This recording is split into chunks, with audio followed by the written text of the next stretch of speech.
Chapitre 2 du tome 6. Camille, mercredi 24 juin, 19h.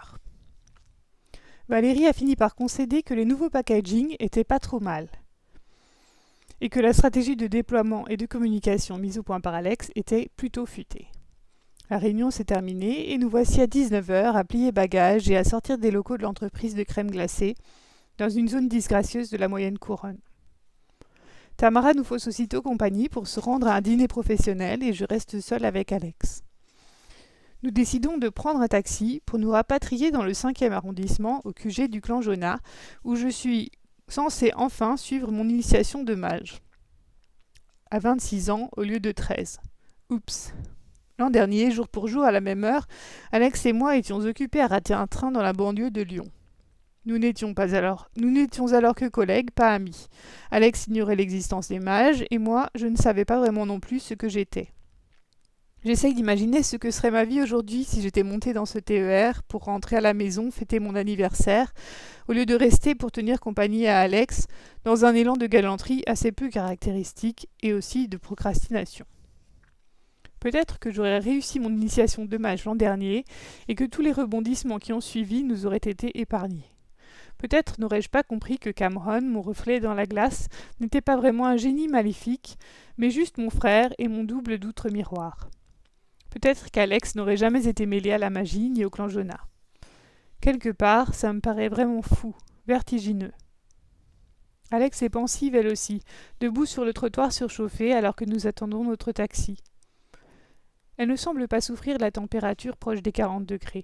Elle est toujours tirée à 4 épingles dans sa robe gris perle et ses sandales de cuir argent pâle, mais elle regarde ailleurs, l'air mal à l'aise. Puis ses yeux bleus croisent les miens, elle sourit, et mon cœur explose dans un boom silencieux, comme il le fait dernièrement à chaque fois qu'elle me calcule. « T'es prêt ?» demande-t-elle. Je fais la moue. Non, je suis pas prêt du tout. Je vois pas comment je pourrais être prêt. Il n'y a même pas de préparation d'ailleurs, pas de barème national, ni d'annales documentées pour cet examen. Son contenu varie d'une personne à l'autre. On ne sait pas ce qui arrivera, c'est différent pour chacun. C'est le livret de famille qui dicte la marche à suivre quand on l'ouvre pour la première fois au cours d'une cérémonie d'initiation très officielle. J'ai jamais eu de livret de famille entre les mains, mais même si je l'ai déjà vu en rêve à Noël, je suis curieux bien sûr, et aussi un peu effrayé. Et puis de toute façon, c'est tout simplement surréaliste de penser à la magie et aux générations innombrables qui m'ont précédé sur les sombres voies des sciences occultes, alors que nous sommes debout sur un trottoir de zone industrielle, canardé par le soleil. Tout ce que je peux dire, c'est « Merci d'être là avec moi, Alex.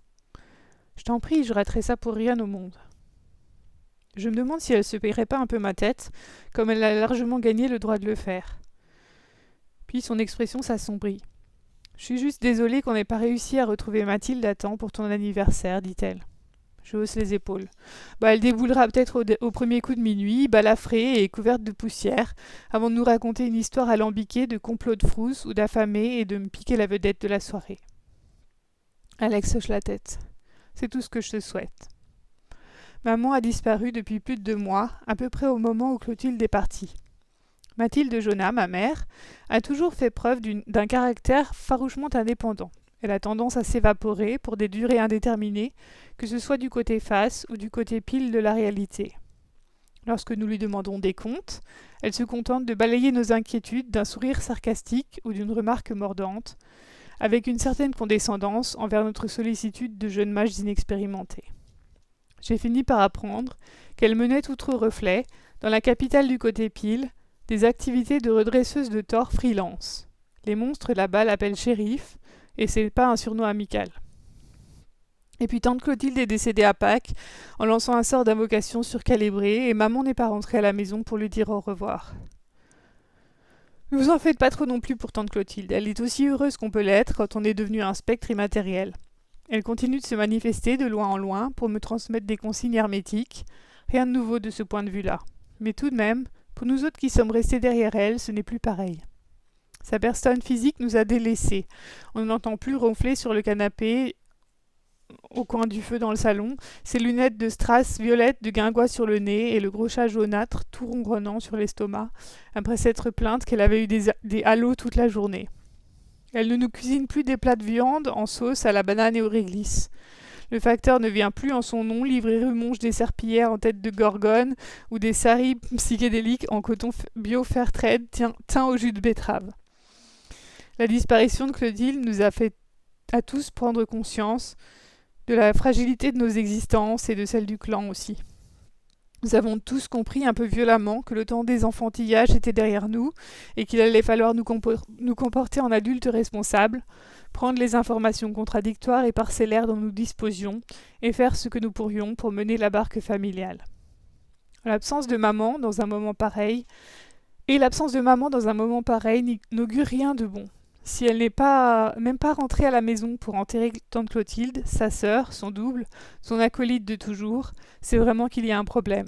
Nous nous voilons tous la face autant que nous le pouvons, et nous poursuivons bille en tête nos démarches pour la retrouver, mais ça n'a pas bonne allure. « Viens, dit Alex, en faisant signe à la Prius noire qui vient d'apparaître au carrefour. Ne remue pas trop les idées noires maintenant. On va trouver une solution. On trouve toujours des solutions. » J'acquiesce, avalant l'assurance tranquille d'Alex comme si c'était de la manne. Elle a raison. Jusqu'ici, on a toujours fini par trouver.